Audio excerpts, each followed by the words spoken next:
Well, what you saw in that last drama is that when you marry someone, you also marry their family. And we're going to be looking at that in our series, The Really Wed Game, when the honeymoon is over, and the in-laws are too. How do we set appropriate boundaries? How do we navigate the challenges of family, especially extended family? And to do that, I want to tell you a story about a young shepherd boy by the name of David. David kills a giant, marries a princess, and the giant was the least of his problems. He marries into a family of incredible dysfunction, jealousy, anger, hatred, depression, manipulation, triangulation. It is incredibly difficult at all levels because not only is his father-in-law got all those characteristics, he's also his boss and the king of the nation. And the Bible tells in the middle of all of that, David acted wisely toward Saul. In the midst of all that family challenge, David behaved wisely in all his ways, and the Lord was with him. That God is with us when we are wise, especially in unthinkably difficult. There's no clear right or wrong answer here. It's complicated. And his father-in-law, crazy father-in-law Saul, the king, even noticed. He saw that he was behaving wisely. And we're going to wrestle for several weeks together what it looks like to act wisely in your marriage. Act wisely with your in-laws. Act wisely in your behavior. And to catch yourself being unwise. Realize the unwise behaviors you can't control that are around you. Because if you and I don't know the rules, we're going to end up playing other people's games. And sometimes in family, there's so much dysfunction, if you don't set the rules, you're going to end up being pulled into other people's games. And often you don't realize, like we saw in the drama, you don't realize some of the rules of the games of your family, that there's triangulation in place, that a person may be acting one way to you, but not necessarily the same way to your spouse.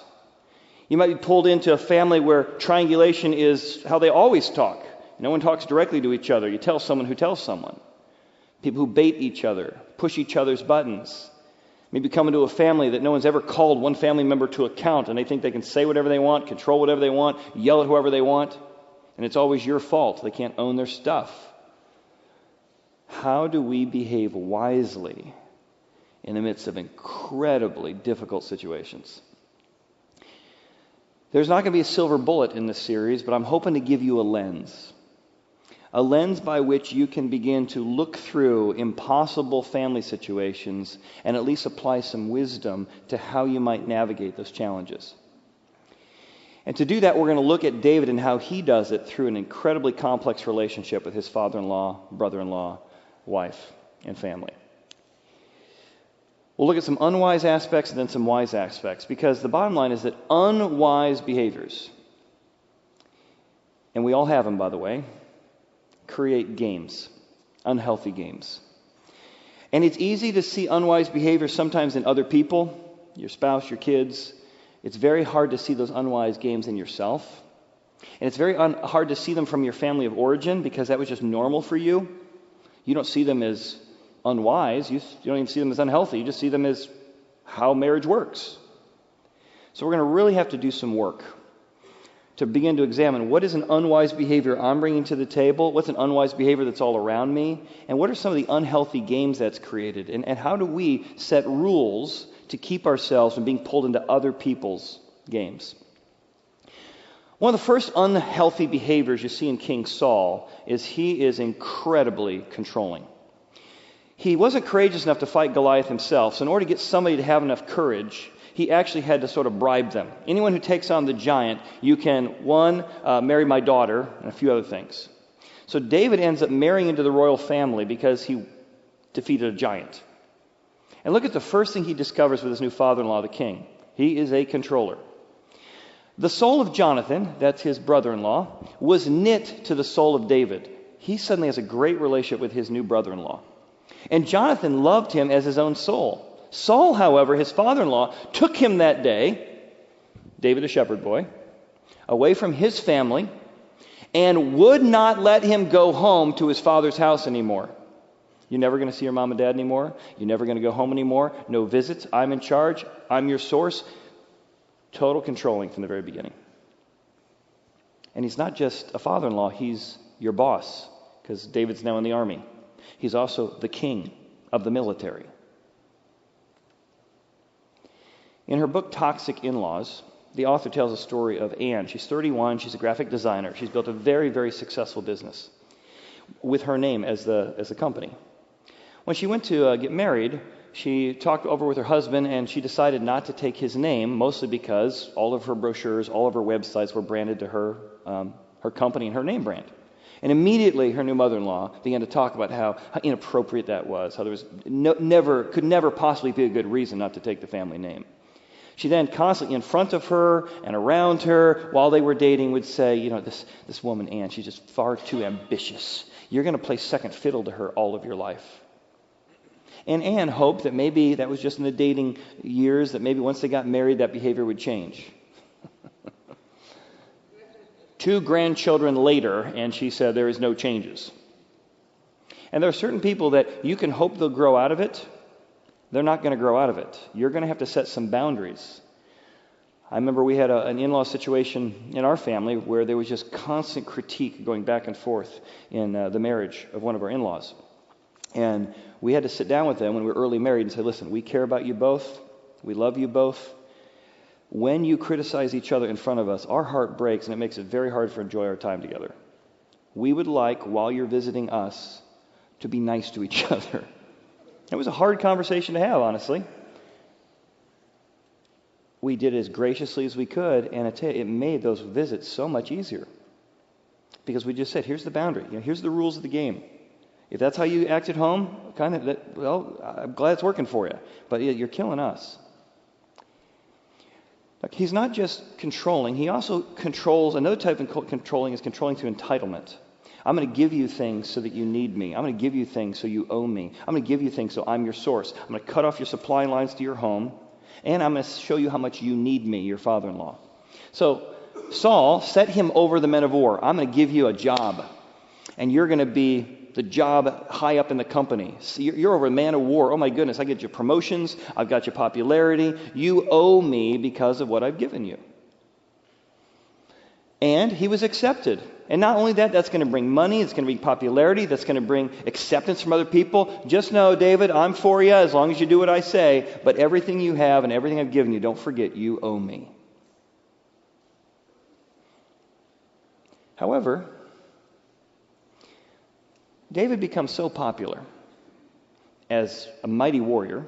He becomes so popular, he actually writes his own songs like Kenny did, and his songs become like, top 40 hits of the day. He becomes a poet on his own right. He becomes a warrior of his own right. And all of a sudden, he has a source of popularity, a source of love, a source of respect that isn't traced back to his father-in-law. So much so that Saul one day comes out and all the women gather because they heard the royal family's coming. And they start singing, Saul has slain his thousands. That's right, I have. And David his 10,000s.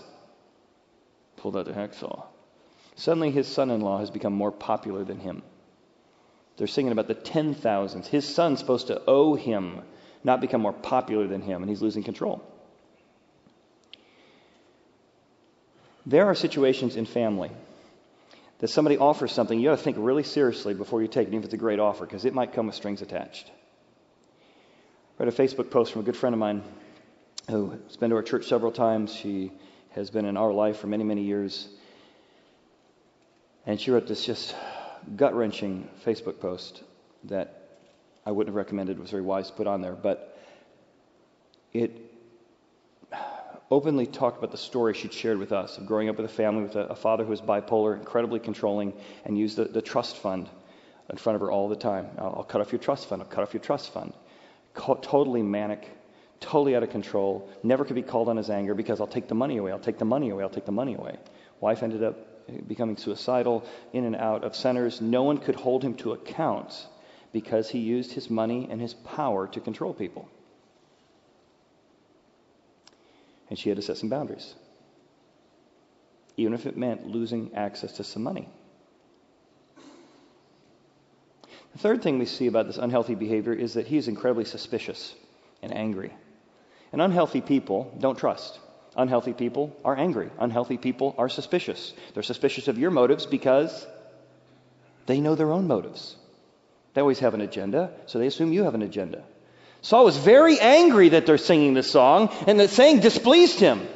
And he said, they have ascribed to David 10,000s, and to me they've only ascribed to thousands. We're in a comparison war. I can't have people not need me. Now, what more can he have but the kingdom? Clearly, he's out to get me. So Saul eyed David. Ever wonder where we got that phrase? To eye someone? From the Bible.